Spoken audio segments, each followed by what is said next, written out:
ફતેપુરા લાઈવમાં આપ તમામ દર્શક મિત્રોનું સ્વાગત છે। હું છું આપની સાથે રિપોર્ટર યાસીન ભાભોર। આજના મહત્વના સમાચારની વાત કરીએ તો લો બોલો સરકારી બસનો ડ્રાઈવર મદિરા પાન કરવા બસ લઈને ફતેપુરા બસ સ્ટેશનથી 10 કિલોમીટર દૂર નીકળી ગયો। બસના કંડક્ટરને જાણ થતાં કંટ્રોલરને જાણ કરી, કંટ્રોલરે ડેપો મેનેજરને જાણ કરી, ડેપો મેનેજરે પોલીસને જાણ કરી। ડ્રાઈવરને બસ સાથે ઝડપીને કાયદેસરની કાર્યવાહી કરાઈ। તારીખ 14 ઓક્ટોબર 2025ના રોજ ફતેપુરા તાલુકાના મુખ્ય મથક ફતેપુરા ખાતે ફતેપુરા બસ સ્ટેશન ખાતે સરકારી બસ નંબર GJ18ZT 1669 લઈને આ બસનો ડ્રાઈવર ગોંડલ ફતેપુરા બસ લઈને આવ્યો હતો। આ બસને ફતેપુરાથી ગોંડલ જવા માટે ઉપડવાનો સમય સાંજના 5:30 વાગ્યાનો હતો। રાજકોટ વિભાગના ગોંડલ ડેપોની આ ફતેપુરા ગોંડલ રૂટની બસ હતી। બસનો ડ્રાઈવર હતો HF ઠાકોર, જેનો બેજ નંબર હતો 26988, તેમજ બસનો કંડક્ટર હતો ચૌહાણ વિપુલ M, જેનો કંડક્ટર બેજ નંબર 94 હતો। આ બસનો ડ્રાઈવર HF ઠાકોર બસ લઈને ફતેપુરા બસ સ્ટેશને આવીને બસ મૂકી દીધી હતી અને કંડક્ટર રેસ્ટરૂમમાં આરામ કરતો હતો। બસને ઉપડવાની વાર હતી, લગભગ બપોરના 3 વાગ્યા હતા અને આ બસનો ડ્રાઈવર તેની બસ લઈને ફતેપુરા બસ સ્ટેશનેથી સંતરામપુર તરફ ખાલી બસ હંકારી ગયો હતો। આ બાબતની જાણ કંડક્ટરને થતાં કંડક્ટર રેસ્ટરૂમમાંથી તાત્કાલિક નીકળીને આ બાબતની જાણ કંટ્રોલરને કરી હતી। કંટ્રોલરે તાત્કાલિક આ બાબતની જાણ ડેપો મેનેજરને કરી હતી।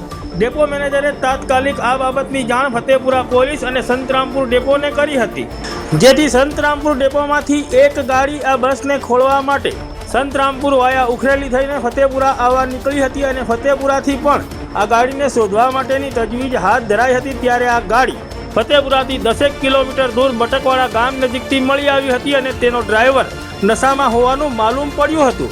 ડ્રાઈવર અને બસને ફતેપુરા બસ સ્ટેશને લાવીને ફતેપુરા પોલીસ દ્વારા આ ડ્રાઈવર વિરુદ્ધ કાયદેસરની કાર્યવાહી કરવામાં આવી છે। આ સમગ્ર બાબતે આ બસના કંડક્ટર વિપુલ ચૌહાણે ફતેપુરા પોલીસ મથકે ફરિયાદ નોંધાવી છે। ફતેપુરા પોલીસે આ બાબતની આગળની કાયદેસરની કાર્યવાહી હાથ ધરી છે, તેમજ જાલોદ ડેપો મેનેજર દ્વારા પણ આ બાબતે કાયદેસરની કાર્યવાહી કરવામાં આવી છે। ત્યારે આ બસમાં રિઝર્વેશનવાળા 30 મુસાફરો હતા, તેઓને રિફંડ આપવાની પણ કામગીરી ફતેપુરા બસ સ્ટેશન ખાતે ફતેપુરા કંટ્રોલર દ્વારા કરવામાં આવી હતી, તેમજ મુસાફરોને તેમના ગંતવ્ય સ્થળે પહોંચવા માટે અન્ય બસની વ્યવસ્થા કરવામાં આવી હતી।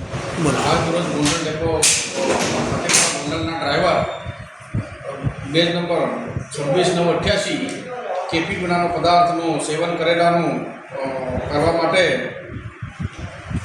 ફતેપુરાથી એમની ફરજની બસ લઈ અને બટકવાડા ગામ પાસે જતા રહે તેવો સંદેશો મળતા સંતરામપુરની ટીમ અને ઝાલોદની ટીમ તેની શોધખોળ કરી અને ફતેપુરા ખાતે લાવી અને પોલીસ કાર્યવાહી કરવામાં આવેલ છે અને મુસાફરો માટે અન્ય ડ્રાઈવરની વ્યવસ્થા કરવામાં આવે છે। આપને કઈ રીતે જાણ થઈ કે ડ્રાઈવર બસ લઈને જતો રહ્યો છે? ફતેપુરા કંટ્રોલ રૂમથી કંટ્રોલરનો ફોન મારફતે જાણ। બસના જે રિઝર્વેશનવાળા મુસાફરો માટે આપ દ્વારા શું વ્યવસ્થા કરવામાં આવી છે?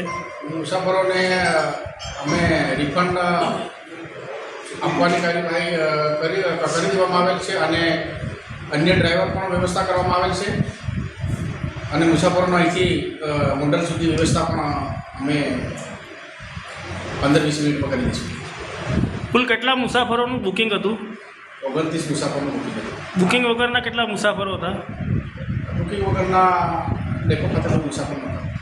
આપનું નામ અને હોદ્દો? NS મુનિયા ડેપો ચાલો।